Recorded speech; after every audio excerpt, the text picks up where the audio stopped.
Hey, what's up, Canada and beyond? It is Monday, June 10th, 7 p.m. Eastern, 6 Central. Do you know what is going on in clown worlds today? Well, we have got a lot of ground to cover, guys. First of all, like, subscribe, and share. Um, Facebook. So what's going on is Bill C-11. They're starting to implement Bill C-11, which means any organization that is not approved by the government is going to be withheld from social media if they are anything remotely resembling a news organization. So, this is one of the things that we saw coming. We expected. This was, part of why we were building other things like the Looking Glass media platform, guys. We're still beta testing some stuff on there, but you can find every stream that we do and some streams that some other folks do as well once we launch with a bunch of the new tools and bells and whistles and whatnots. Then we will bring more streams on board that platform, but it really didn't make a lot of sense to bring a bunch of streams on, teach them how to use it, and then go and have to teach them all again. So uh, next to that, guys, Rumble, they have been basically fair. For some reason or another, they're not showing my Friday stream on the page of my channel. It exists, but they're not really showing it. But these are, for the interim, guys, the two platforms that, of course, with whatsupcanada.org, every stream is available live. You can watch it at whatsupcanada.org, but you can't share any of these links anywhere else. So we are really, really dependent on you guys to get the message out for us. We are streaming live tonight on YouTube, oddly enough, X, Instagram, Rumble, Wimkin, of course, and the other two platforms that I mentioned just before that. So, first and foremost, on everybody's brain this week, in fact, probably the last 2 weeks, has been, um, what's going on in Ottawa, and we're gonna tonight's show is going to be kind of a focus on exactly that, what's going on, and we're going to start with a couple of very basic things. What is meddling? Well, by definition, it is intrusive or unwanted interference. Bureaucratic meddling. Before I pull up the next page, I suppose I should tell you guys why I titled tonight's show. Not only are we going to focus on meddling, but we're going to take a walk through foreign interference as well. And I pulled this up here. What is foreign interference? In where did I lose it? What is foreign interference? Let's find it here. I probably had that pulled up and then I done gone went and moved it. But it's pretty self-explanatory, right? Interference, any foreign interference into Canadian democracy is intolerable. They're all using the buzzwords. But I think that they just announced that there's going to be a public inquiry. Oh, here it is. What is foreign interference? Foreign interference offense in general is anything or omitting to do any covert or deceptive act for the benefit of a foreign entity, knowing that it would cause harm to Canadian interests. It would apply whether or not the underlying act is a criminal offense. Now, I've been watching this and listening to a lot of the legacy mercenary media mockingbird individuals saying, well, all none of this is really there. There's nothing to prosecute or to go after because there really isn't any kind of criminal offense or criminal activity in what they're doing. Okay.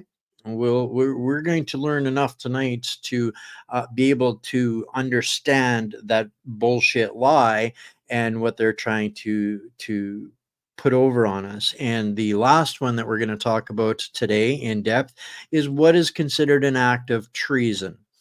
Now, treason refers to the betrayal of one's own country by attempting to overthrow the government through waging war against the state or materially aiding its enemies.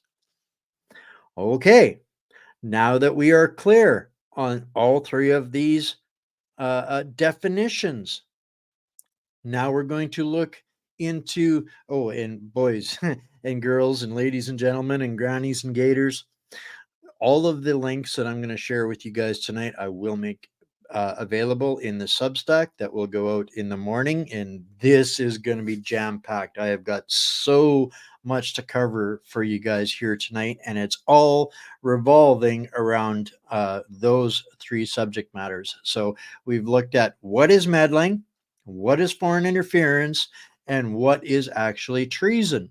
Now, we're going to look into non-governmental organizations. And so I started digging into this a few weeks ago, and I've got something interesting to share on this in my research. When I looked into how many non-governmental organizations in Canada, Google tells me that there's 136,452. But when I went to Brave and I looked on Brave, and it'll take me too long to pull that page up, and it's a different browser and all of those things. Brave tells me that there's 170,000 NGOs and nonprofits operating in Canada. And I thought that was interesting. So it was easy on the same page. Who funds NGOs in Canada? Well, the government of Canada provides direct funding to the non-governmental organizations through Global Affairs Canada. Guys, I hope you follow with me on all of this here tonight, because it's going to get crazy, and we're going to cover so many different things that I feel needs to be added to. Well, looks like we've got some. No, it's showing on Rumble. Sorry, Bonnie, is there a podcast coming up? Oh, it must be from earlier.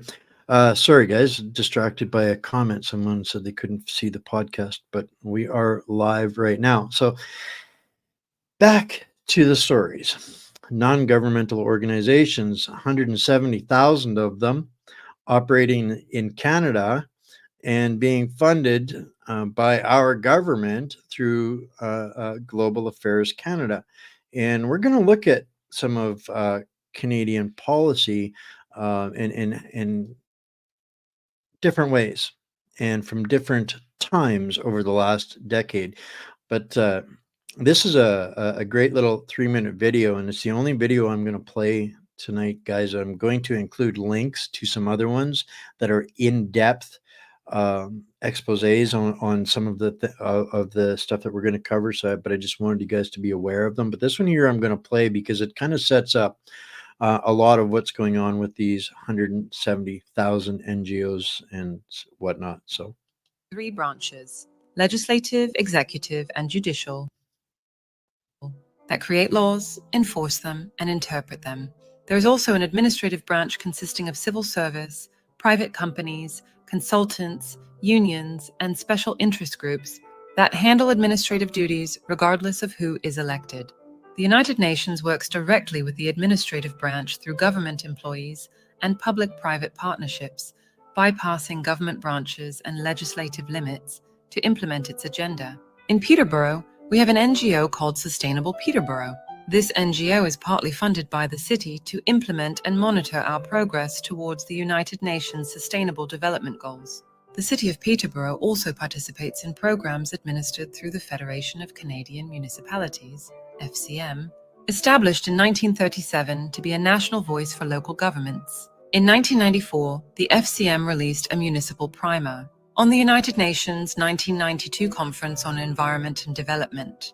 The primer emphasized the need to think globally and act locally. Today, think back to the time frame on this, guys. 1994. Who had just left office? The FCM About Us page says local solutions are the key to tackling national and global challenges. And secondly, it is a national voice for local governments. It appears that the FCM has reordered its priorities and is advocating for international values at the local level. Let's review the FCM programs. FCM programs include the Green Municipal Fund, which has a $1.87 billion budget for sustainable development. A municipal asset management program which requires asset managers to prioritize sustainable development. The Municipalities for Climate Change Program and Equality programs are followed by a long list of international programs. And lastly, the FCM ICLAI Partners for Climate Protection Program and the Global Covenant of Mayors. Indeed, it appears the main focus of the FCM is on sustainable development. One can't help but wonder, where are the programs to address issues such as safe drinking water, roads, bridges, and playgrounds? Where are the programs to promote small-town growth, single-family homes and family-owned farms? Where are the programs to address the urban crisis, homelessness, mental health, and drug addiction? These are the programs that local governing bodies should be prioritizing. Instead, we see the Partners for Climate Protection Program partnered with a group called ICLAI, an international NGO funded by the UN and formed in 1990 at the UN World Congress. ICLAI's founding document suggests that local governments restructure human society, while Canadians wonder why a country as vast as Canada, with an abundance of land and resources, is experiencing a nationwide housing and mental health crisis. It is time to question the benefits of sustainable development and net zero by 2050 programs. It is time to support nationwide civic engagement at the local level. Learn more, show your support, and get involved at WWIII. Together, we can ensure sustainable development policies do not disrupt or restrict our cherished Canadian way of life. Okay, now I'm going to pop this out of here for a couple of minutes and talk about this and why I'm bringing this up. I've played this video before, guys. This is the work of uh, Maggie Braun, who's doing amazing work against what they're doing as far as for the implementation and the infiltration at the municipal level. She's exposing the coven of mayors and and all of these things, and they're absolutely critically important to the discussion. And 100% the cure for globalism, the 100% safe and effective cure for globalism is localism. There is nothing that is a better antiseptic for globalism than that. And bear with me, guys, because it's gonna over the course of the next few stories, it's going to seem like I'm veering off the subject a little bit, but I am absolutely not. And I promise you, this will all tie up in a bombshell of truth that I really need to make sure that is set up and all of the context is there before I say these things, because these are the kinds of things that make journalists disappear when all of the dots come together on what I'm going to be talking about. So um, next up is a video that I'm going to add into the links when I do the Substack tomorrow, so you guys will be able to get this video. But there's a couple of them that I want to highlight, basically because of the the titles, and you guys will get the gist of that from the titles as to what where this is going to fit in down the road. So this one here is Redacted, Clayton and Natalie Morris. These guys do great work. They're watching what's going on in Canada a lot as well. So what they're talking about in this particular case is the United States, and a bombshell report details how the Israel lobby controls the U.S. Congress. That is a very bold statement.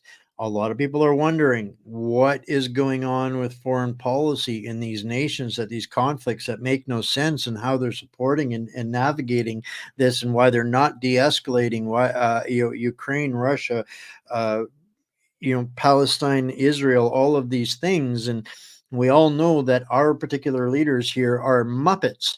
And this report that they address in here, as well as Republican Thomas Massey, and they're talking about this as well, the control of Israel lobbyists over the government of America. And it's really difficult to and so now this guy's, I honestly, I don't care about any other country other than Canada. I have no animosity to any other nation, any other culture, none of that. So to me, this is not, I am not anti anybody or anything except anti corruption and what is tearing Canada apart and who is controlling Canada.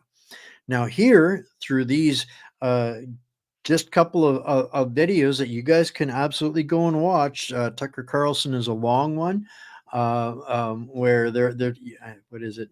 2 hours, 2 hours long, but the other one is much shorter. But this will kind of set the tone to you. So if it's happening in America, what is going on in Canada?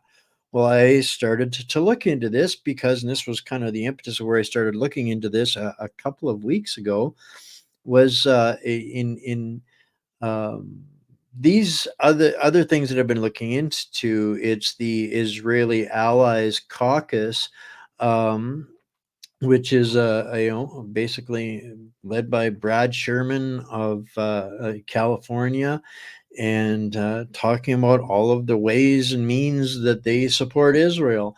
And I was like, okay, well, that is kind of a really doesn't have a lot of impact on Canada, right? That's US. They This is obviously a concern in America. How much control are the lobbyists getting of the America or American foreign policy? But then I came across this article where about what's going on here in Canada in regards to Israel. So um, I have questions, a lot of questions, and it kind of starts with Rodrigo's question here. Hold on, can an organization be non-governmental if the government funds it? Very good question. Very good question, Rodrigo. And I think it's something that if our government is going to have inquiries and inquests and squabble and completely disrupt all of the business of Canada, because they finally realized, or it's come out, that we have foreign meddling, foreign interference, and possibly treason and absolutely corruption going on in Canada. These are some of the things that absolutely should be discussed about in our parliament. But my problem with this is they're only pointing a finger at a select few. They are only running interference to protect their own support. Who is there pulling their strings? We're not looking at all of the meddling. We are not looking at all of the foreign interference. And we are definitely not seeing all of the treason. Now, I'm not alleging treason in any particular situation in this show tonight. All I'm going to be doing is connecting dots to an awful lot of lily pads and providing the documentation, the receipts in the Substack tomorrow, because this conversation, while it is in the Overton window, needs resolution. There must be transparency, because there is no way that anybody can make me believe that there is only a select couple of witting idiots working for foreign entities to their own gain. And this is what we're getting together here to understand. So when I came across this article, because this was relevant to the discussion, and you'll see why here, Relaunch Parliamentary Group seeks to work for undivided Jerusalem as Israel's capital. What does that problem have to do with any Canadian politician that's supposed to have their ass in a seat in Ottawa dealing with the corruption and the division here in Canada? First and foremost, that's a problem. So when I look into this, the Israeli Allies Caucus, well, wait a second. Didn't we just see who that was? That's a U.S. organization. Okay, U.S. lobby group. Okay. So the Israeli Allies Caucus, an umbrella group connected to the Canadian Parliamentary Israel Allies Caucus, has a mission to mobilize a grassroots movement of faith-based political advocacy for an undivided Jerusalem as the eternal capital of the state of Israel. What the hell about Canada? Sorry, Leslin. Um, you just got appointed to to be the new leader of this or something or another. Oh, sorry, I'm showing you guys the wrong tab here. I'm sorry, I'm not paying for a subscription to the Hill Times. But yeah, conservative leader or conservative MP Leslie Lewis as is the chair of the Canadian Israel Allies Caucus. Interesting. Let's go see what that is. Well, when you look at the Legistorm, it's pretty much all American. But so you go to Google and you can Google the Canadian Israel Interparliamentary Group, and you'll find that it's called CAIL. So we're going to open that, and it comes up here. This is interesting. Is this not? This is a non-governmental organization. Interesting. I got no beef with Israel, but this is a group that's designed to. Sorry, I guess won't let me highlight that. Further cooperative relations and mutual understanding between parliamentarians of both countries. This is gonna smell okay at the beginning, but wait, there's obviously more. So they don't meet regularly. It looks like every 6 months. They just had an annual general meeting. Last one in November. They had a couple close together there, but okay, interesting. Who's the president? Anthony Housefather. Don't really know much about him myself personally, but they've got a vice pres, Mark Gold, Honorable Mark Gold, a conservative senator, Randall Garrison, an MP, Mr. Marco Mendocino. We know a thing or two about that cat, don't we now? And then you get to members, and this is where I kind of went, whoa, what? What? I had to count them. 106 of these Canadian politicians are members of this NGO organization. Um, and okay, well, and then what is this? What do they do? What is this organization about? And then I found this Constitution, as adopted at a meeting of the general members on December 15th, 1981, amended in 1990. So, first, pretty straightforward Canadian Israeli Friendship Group. This is where I'll reread the next couple and let you guys chirp in the comments. So what this kind of brings to mind for you guys. It shall function under the authority of the speakers of the Senate and House of Commons, and with the support of the Parliamentary Association Secretariat, and in affiliation from time to time with selected groups of Israeli parliamentarians. So it functions under our speakers of the Senate and the House of Commons and selected groups of Israeli parliamentarians from time to time. The purpose of the group is to work for a greater friendship and goodwill between parliamentarians of Canada and Israel, and thereby serve to further cooperation between national parliaments of both countries and between both countries. So, if our parliamentarians are cooperating with the Israelis, and the Israelis have selected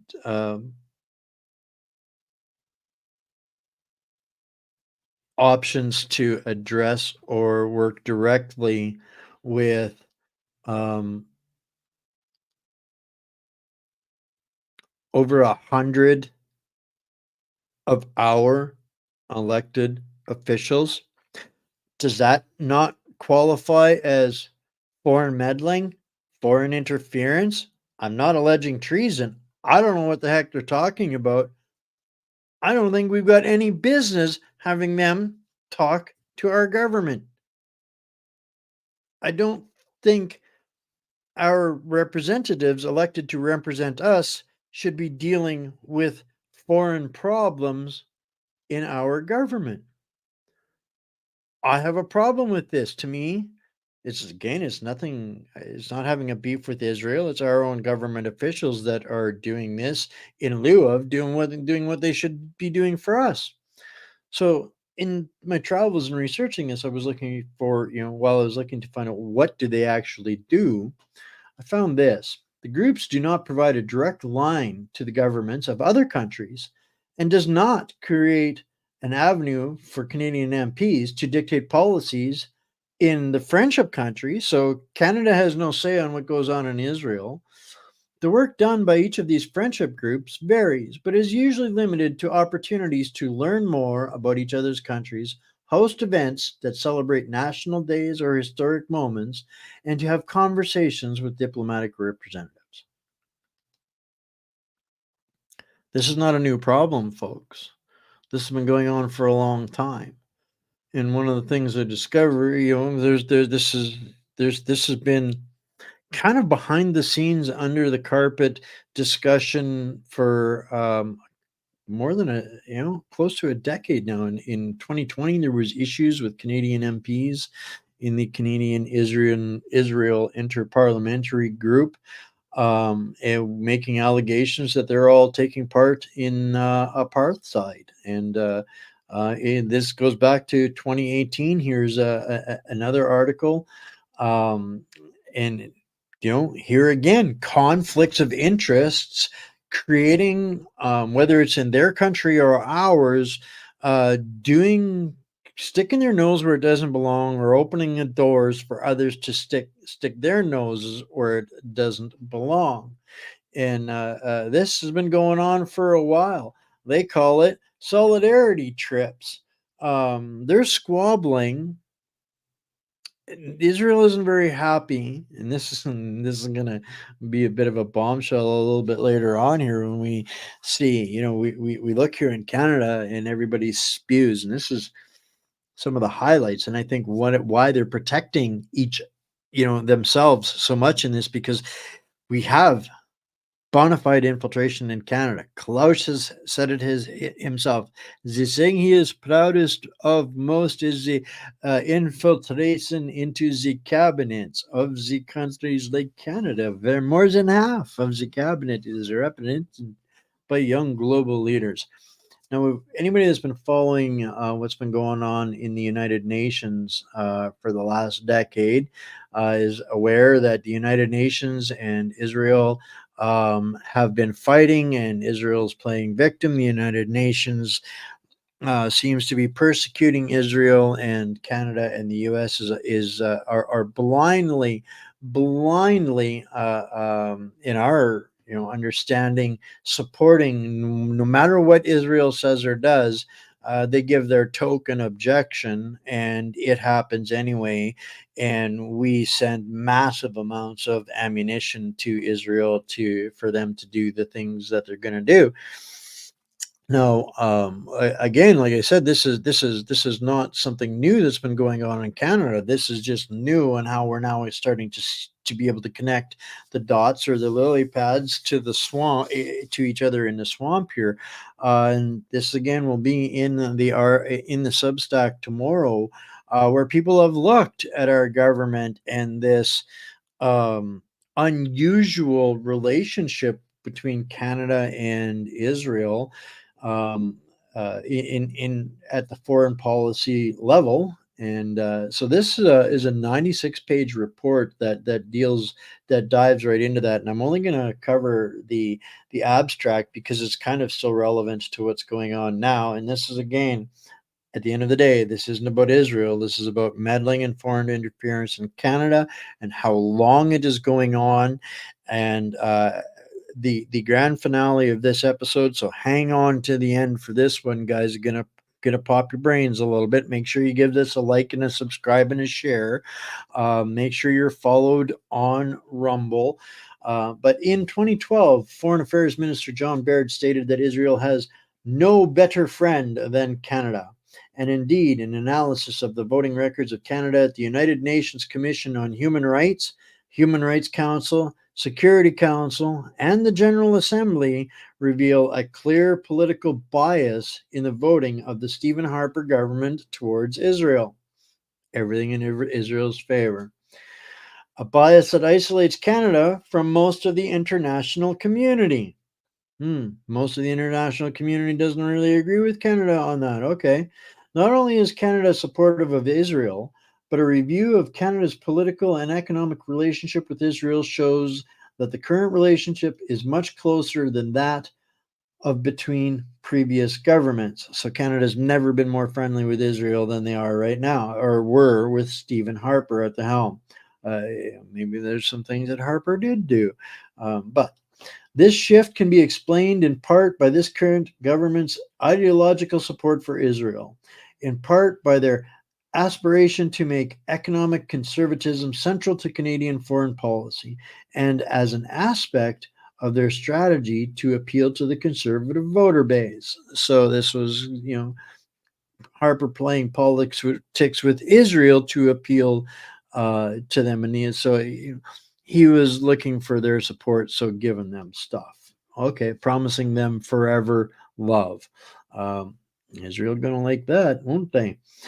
So this support for Israel is further reinforced through the secondary factors of a disinterested Canadian public. We weren't looking.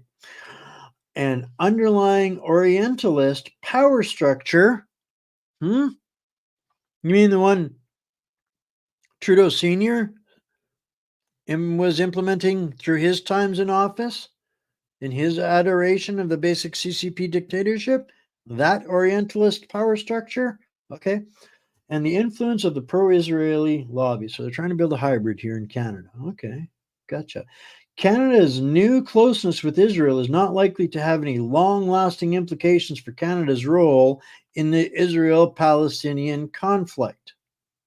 We don't matter. We really don't matter.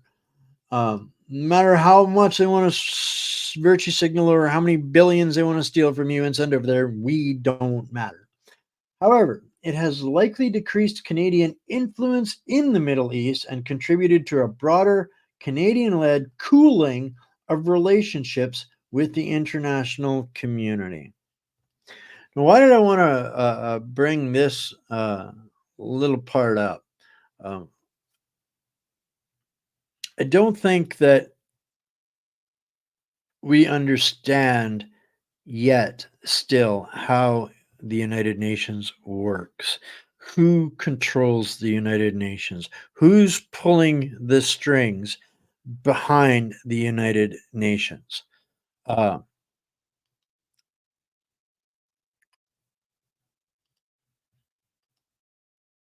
going to show you who's pulling the strings behind the United Nations. So here's where I was talking about earlier about how many NGOs are in Canada, and Brave tells me 170,000. Funded by our Foreign Affairs Department. So, have you guys ever heard of an Organization of Islamic Coalition? You're going to learn about them tonight.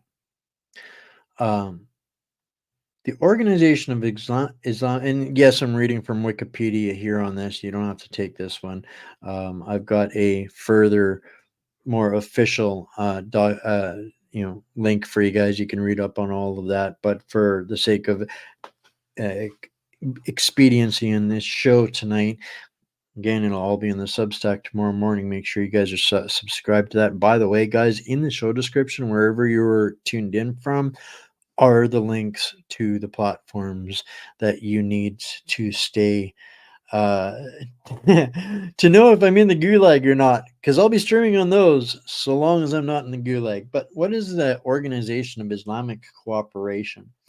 It's founded in 1969.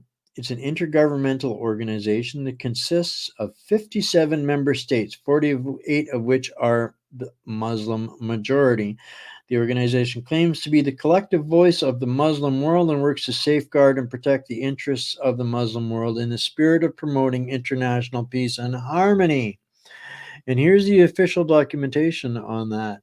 And this is why Trudeau brings things like halal mortgages to Canada. This is why there is no off ramp to diversity quotas, no matter how many times they've met the quotas. And when you guys read through this, you guys will be absolutely, um, absolutely upset in knowing that. Um, you're not going to be afforded a job because of diversity hires, even if they have enough of the diversity hires. Diversity hires, meaning systemic racism, is the status quo, the situation normal. That is our system within the government of Canada at this point in time. Our system, our political governance, are racist, flat out racist. You'll read through here where they have met the quotas and all the diversity hires, and they are not changing or accommodating or making any difference in them. There is no plan to end discriminatory hiring requirements for quota bound research program. Uh, all the research programs. These are the things. So let's digest a little bit of this tonight. When it comes to the United Nations, that 57 plus 1, the 58, those are the reasons, those are the nations that put Alessandro Tedros as the head of the WHO. Those are the nations that put, who is it, Nigeria in Africa is the head of the Human Rights Commission because they are so good at human rights. Have you seen what they've been doing in Africa for the last decade? France getting kicked out of Africa. America just gave up a $1 billion base in America. And these are the guys that implement policy in the United Nations. This is the voting bloc that decides yay or nay in the United Nations what's going to be stuffed down your throat because every one of our politicians is signed on to these agreements with the United Nations, WHO, human rights, IMF, WEF. There is not a single one of the 338 that wants to look at their own resume when it comes to, by definition, meddling, foreign interference, or treason.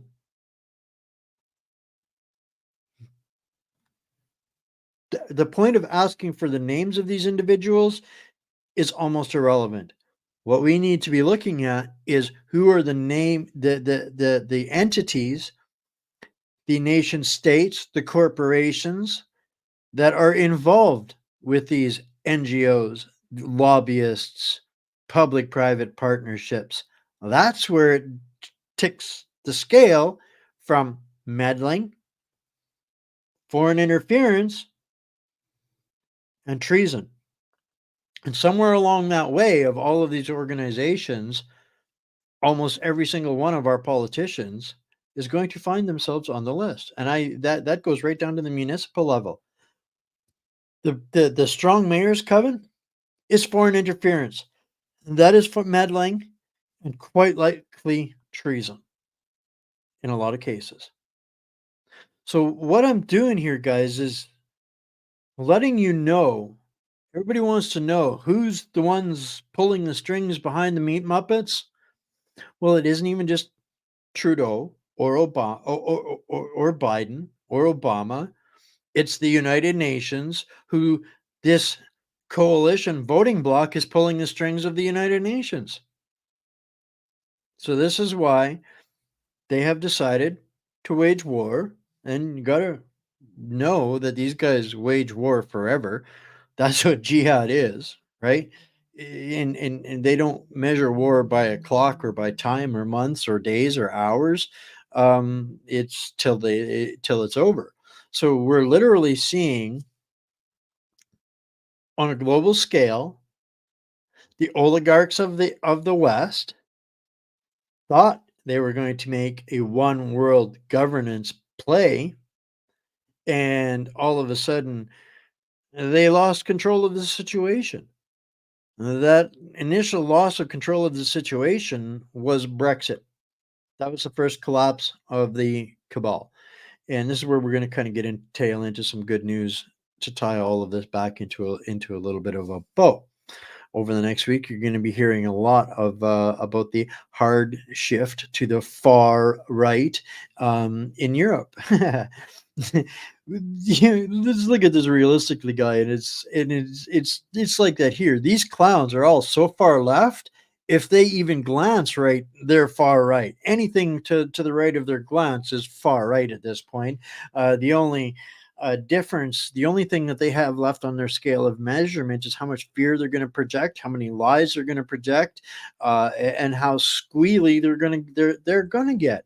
So at the end of the day, this is where the entire planet is taking a hard turn to the right. Russia and China and basically 70% of the world never wanted to play our reindeer games, but it paid well. And now that they have basically all but bled us dry as from being the parasitical organizations, how did people want to speculate of how did Jeff Bezos get Amazon so big, so strong? Did you know that 3% of every gross sale internationally around the world, uh, Jeff Bezos donates to the IRF, the Islamic Relief Fund, which goes to these guys. So yeah, the collapse, the parasitical collapse of the West, is was just a matter of time. This is why most of these nations, they've just been quite content to allow us to think that we are getting rich, making the bombs, sending the bombs over there, blowing up their country, and in return taking all of the people that we've bombed out of homes over there and bringing them back over here. And the 58 plus one is going, wow, wiping out the West has never been so easy or paid so well. Look at all of these Muppets on strings. You know, and the hypocrisy of these conflicts. Trudeau and Airbus, Macron pressuring Trudeau to remove the sanctions on Russian titanium so that they can keep making airplanes here. It's all theater, guys. It's all designed to extract our wealth, resources, and to basically wipe out enough of us so that they could replace the population here. They're absolutely coming for what we want or what we have. And this is how they're doing it, through policy, procedure, and there's a reason why they call Justin Trudeau king over there in some places. He is their king here in Canada temporarily, while he is the witting idiot of the United Nations. And at the end of the day, the string pullers behind there, the 57 plus 1, the OIC. So this is the trail of the hierarchy, guys. It's literally the mayor, the strong mayor with the powers that he has sworn an oath to the coven that they will grant him all kinds of extra power and resources and support. Okay, where does those extra resources and support come from? We've showed you just a couple of those here today, and make no mistake, guys. When it comes to the parliamentary friendly groups, they come in every persuasion and for every nation, and it's who gives the most gets whichever wheel squeaks the most gets the grease, right? So there's a couple of other ones that I'm just going to highlight here. We're getting down to the last bit. Some other stuff that's going to be adding fuel to the fire of understanding, and again confirming thoughts and suspicions that a lot of people have had for some time. It's interesting that the political party, recognized political party of Palestine, is Hamas, designated terrorist organization here in Canada. So on the charade front of it, on stage for performance is the token resistance in parliaments to sending more aid over there for the destruction and ultimately the support, the humanitarian efforts. And this article, this interview, this lady talks to the United Nations and Hamas being in bed together and siphoning the UN relief that is coming over there. And although I have not had the opportunity to review this entire video yet, it's a pretty credible platform. And Melanie Phillips. I'll read this here, and you guys will be able to look into it more on the Substack when it comes out in the morning. But she's an author and Times consultant, discussing the failure of human rights, the moral corruption, and what's going on over there. And none of these things will be a surprise to anybody. They won't be. These are these are things that have been long suspected, long alleged, um, and it's starting to come out. Watch, rinse, repeat. It's a pattern with the United Nations, and people need to understand why this is a pattern of behavior from the United Nations. Everywhere the United Nations goes to intervene, it's leaves death, destruction, and chaos, behind it. There is no united in that United Nations. Those blue helmets represent nothing to the rest of the world. They ease our consciences here in the West. We think that by throwing money at them, that it's going to be a problem solver, and we don't have to deal with it. Well, guys, the rest of the world is done with it. They are absolutely done with the level of corruption and interference. They, in the Far East, see us as lost, and they are organizing against primarily America. And this interview is actually a really, really good explanation as to why.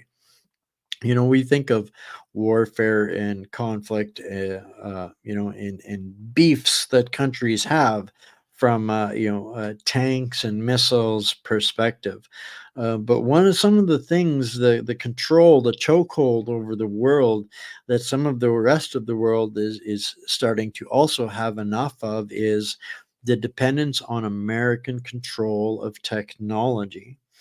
And this is, where deep, dark, dirty forces have taken control of the internet and communications and tech. And this is how they control free speech, narratives, propaganda.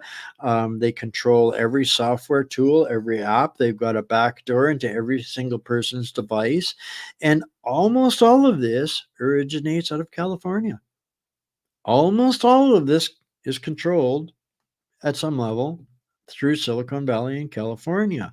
America controls the world's internet through people in Silicon Valley and America.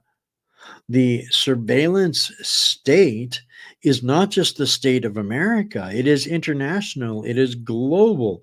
And the tech wars, those are basically what's on deck. The next level of warfare is bio warfare and AI warfare. And these meat muppets are who we're up against, and we think that we're fighting the good fight and supporting the good fight, in these places like Israel and Gaza and Ukraine versus Russia, and all of these wars that we've had over the last 80 years in different parts of the world. Nah, it's all the same thing.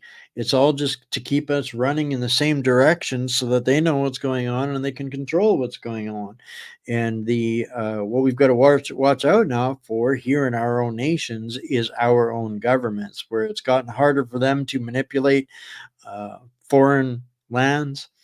They're We've become their testing grounds for everything, and we're a naive, unwitting populace that is being controlled by very dark people that have control of the organizations that tend to continue the charade through all of this. So That's kind of I wrapped up a little bit more than I really thought I was going to get through. There was so much that I had lined up there, so I kind of sped through some of it because I didn't think I was going to have the time to get through all of it.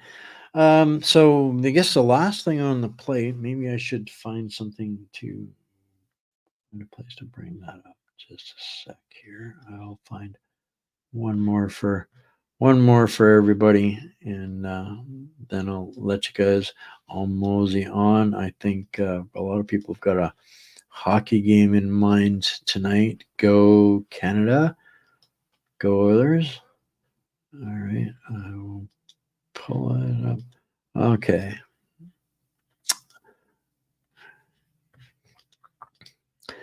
Facebook won't let me stream there, but that does not mean the show and the information does not go on. So this is tonight's show posted on Facebook, and I wanted everybody to get a glimpse. This is just the fastest way. I didn't have a slideshow pulled up, so I'm posting these onto Facebook just to spite everybody. So we'll give you guys a quick little rundown of some of the stuff that's coming up this week because we've got some good stuff coming up this week. Tomorrow we're going to dig into more of the what's really going on in the biowarfare space, aka the WHO, led by Mr. Tedros of Meat Muppet of the uh, OIC. Some liberal bribes, and we'll get into some of what's actually going on in Europe. Although the hard shift to the right is real, it is true, it's not exactly true how they're portraying it. So they are lying to you about the context of some of the real reasons why this hard shift to the right. And I'm not saying that what they're telling you, that there's no truth in what they're telling you. They're just not telling you the truth that's actually making the difference in this hard shift to the right. Wednesday. This is what I'm looking forward to, guys. So if you're going to start to notice a bit of a pattern here on What's Up Canada, Wednesday is going to be interview night. Monday and Tuesday is going to be news updates, clown world stuff. And then, so Wednesday, we've got Tom Marazzo coming on. I've been looking forward to this conversation for a really, really long time. We have so much in common, and we're probably going to cover a different lens at some of the same things that we covered tonight, as well as more. So, and then Thursday, we're going to get into Napoleon complexes, a little bit more of the details on Ukraine versus Russia, Cuban Missile Crisis 2.0, and a global shift of epic proportion. And the global Cuban Missile Crisis 2.0, guys, that's kind of the scary one. Did you guys know that Putin's Navy is now sitting in Cuba with hypersonic missiles that can reach anywhere in America? Um, but I guess Zelensky has one too. And I guess we'll talk about more of that on Thursday. And then Friday, Bankers, Bandits, Bullion, and Bucks with Bryce. As usual, for some reason or another, uh, it was not easy to find on Rumble this week, but you will find it on What's Up Canada and LGM.news. So that's, yeah, a whole lot of treason going on. You got that right, Daniel, 100%. I did get moved safe and sound. I can't exactly use the term well, but I made it. Here I am. And we're getting back into the swing of things. So that's kind of going to be the routine 3 days a week of news, 1 day of a really in-depth interview. We get some amazing guests here, but it's I don't want to be just a guest show. We want to be able to cover more of the news and the things that people need to know moving forward. It's not to say that it's an honor and a privilege to have great guests on, but there's only so much of me to go around. And then Fridays kind of more towards the financial side of things. So, hey, Alan and Kim, awesome stuff, guys. So that's kind of a wrap for tonight. Thank you guys very humbly for hanging out, tuning in, catching up. I'd love to know your thoughts on as we move forward on these. I'll be doing follow-ups and updates and digging deeper into this meddling, foreign interference, and treason, because it's only it's only a matter of where I believe all 338 of our Canadian dignitaries fit on that scale. Got some comments over on Wimkin. Guys, that's the alternative.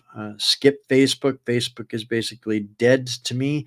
I miss you people that are on Facebook that aren't joining us here in the conversation. I hope you guys find your way over here. But Wimkin is a great alternative to that as well. So John Arter says over there, and I can't pull those ones up onto the screen here without it going into the infinity loop. But John Arter says talk is being sold out by your politicians. Same thing as America. Absolutely, 100%. That's exactly the point. And it's the same people pulling the strings in America as it is here in Canada. They have the same objective in mind: demolition of our societies, and the absolute control over what's left. And Pastor Wes Wolkin says, feeling sorry for Canada. It is crazy the communists are taking over and buying people. I couldn't say it any more succinctly, Pastor. 100% accurate and correct on that as well. So thank you guys for tuning in, whether it was on Instagram or X, Wimkin, Rumble, LGM, or What's Up Canada. I love you all. Stay strong, stay mighty, my fellow hostages. At the end of the day, we got this. And I've been thinking about this a lot. And, at the end of the day, God wins. You guys have heard me say that. And I think as we start to measure the victories a little bit differently, we will take a little bit more good cheer and heart, as Neil said in his video the other day. Just know that the cabal is dying on the vine. It's doing that thing where it's running around like a chicken with its head cut off, and it just doesn't know when to just stop flopping around like a dead swamp creature. But we still got work to do, guys. We still got work to do. So yeah, I love you all. Stay Canadian, stay strong. Thank you to those that are tuning in from other parts and lands. We are all in this together, or we end up in the same hell together. So I love you all wherever you're tuning in from, and I will play us out with guys, this company gets a bad rap sometimes, but I can tell you that they have the best products that I can buy anywhere, and I do not have to give BlackRock a single effing dime anymore. And no matter what your objections are, there's somebody on our team that can help you overcome those objections, because we really need to come together and fight this war as they are waging it against us. And if they want to well, that's a whole other conversation, but get plugged into these guys, and we'll see you all tomorrow. Bye for now.